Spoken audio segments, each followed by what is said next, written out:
Bismillahirrahmanirrahim. Assalamualaikum warahmatullahi wabarakatuh. Alhamdulillahirabbil alamin. Wassalatu wassalamu ala asrofil anbiya'i wal mursalin wa ala alihi washabihi ajmain. Hatta nashkuru syukran jazilan ila Allah ta'ala allazi a'tana ni'aman kasyiratan hatta nastati'a anna najtami'a biduni su'ubah wa su'ulah. Salatan wassalaman dani maini wa mutalazi maini ala sayyidina Muhammadin sallallahu alaihi wasallam allazi narjus safa'a fil yaumil qiyamah. Ismi Safturlina Fauzia waramil jami'i isnani sifar arbaati isnani sifar isnani arba'a samaniyah. Ana faslun isnainiha Madrasah Ibtidaiyah Litalim Al-Mu'allimin. Di sini saya akan menjelaskan tentang isim isyarah. Isim isyarah adalah kata tunjuk atau kata hubung dalam bahasa Arab yang biasanya berfungsi untuk menunjukkan sesuatu baik yang ada di hadapan kita maupun yang tidak ada di hadapan kita, seperti ini dan itu. Nah, isim isyarah ini biasanya digunakan untuk menunjukkan barang ataupun orang yang jaraknya dekat atau yang jauh dengan kita. Isim isyarah terbagi menjadi dua macam. Yang pertama itu yang menunjuk kepada isim muzakkar atau yang biasa digunakan untuk kepada laki-laki. Contohnya misalkan isim isyarah untuk yang jaraknya dekat atau ini. Dalam bahasa Arabnya ada haza. Yang kedua itu ada isim isyarah untuk jarak yang jauh atau itu. Dalam bahasa Arabnya yaitu zalika. Yang kedua itu ada untuk menunjuk kepada isim mu'annas atau yang biasa digunakan untuk perempuan atau juga yang bisa digunakan pada akhir kalimatnya ada ta marbutohnya. Yang pertama itu kita menunjukkan kepada isim isyarah untuk yang jaraknya dekat atau ini dalam bahasa Arabnya yaitu hazihi.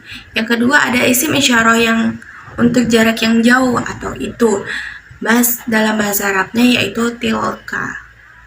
Yang pertama kita akan menjelaskan tentang ini atau haza dan hazihi. Haza tadi yang biasa digunakan untuk muzakkar atau laki-laki.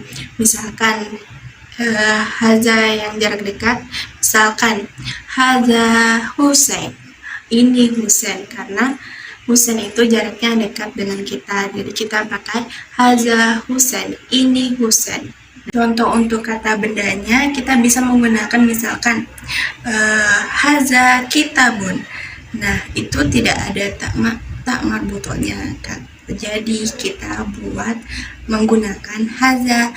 Nah, haza kitabun, ini kitab atau ini buku. Nah, seperti itu. Yang kedua itu ada hazihi. Nah, kita buat contoh untuk menunjukkan orang. Yang pertama itu kita buat hazihi alifah, kan?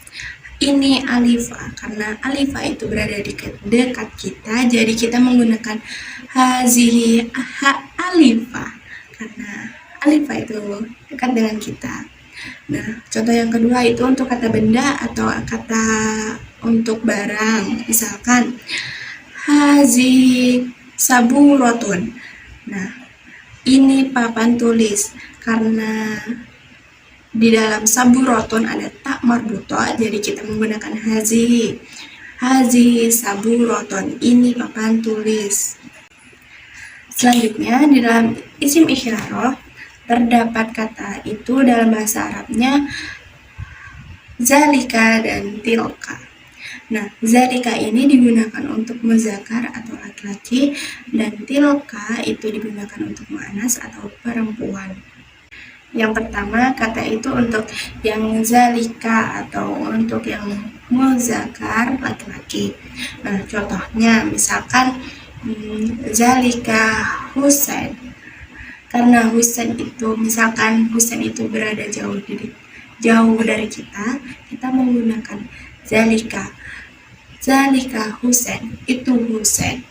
Nah, seperti itu. Nah, selanjutnya untuk yang kata bendanya, tadi kan kata orang, sekarang kata benda. Untuk yang kata bendanya, misalkan zalika kitabun, itu buku misalkan, atau zalika kursiyun, itu kursi, karena kursi itu jaraknya jauh dengan kita, jadi kita menggunakan zalika kursiyun atau zalika kitabun, seperti itu. Selanjutnya untuk yang perempuan atau mu'anas itu yaitu tilka. Ini biasa digunakan untuk yang mu'anas atau perempuan. Nah, kita sebagai contohnya untuk ditunjukkan kepada orang, misalkan seseorang ini jauh dengan kita menggunakan tilka alifa, karena itu alifa, karena alifa tuh jaraknya jauh dengan kita, jadi kita menggunakan tilka alifa, itu alifa. Nah, selanjutnya untuk yang kata bendanya, kita bisa menggunakan tilka saburoton, itu papan tulis. Nah, kan karena papan tulis itu jauh dengan kita, jadi kita menggunakan tilka. Hadza syarhi ma uqulu lakum, syukran ala husni ihtimamikum. Wassalamualaikum warahmatullahi wabarakatuh.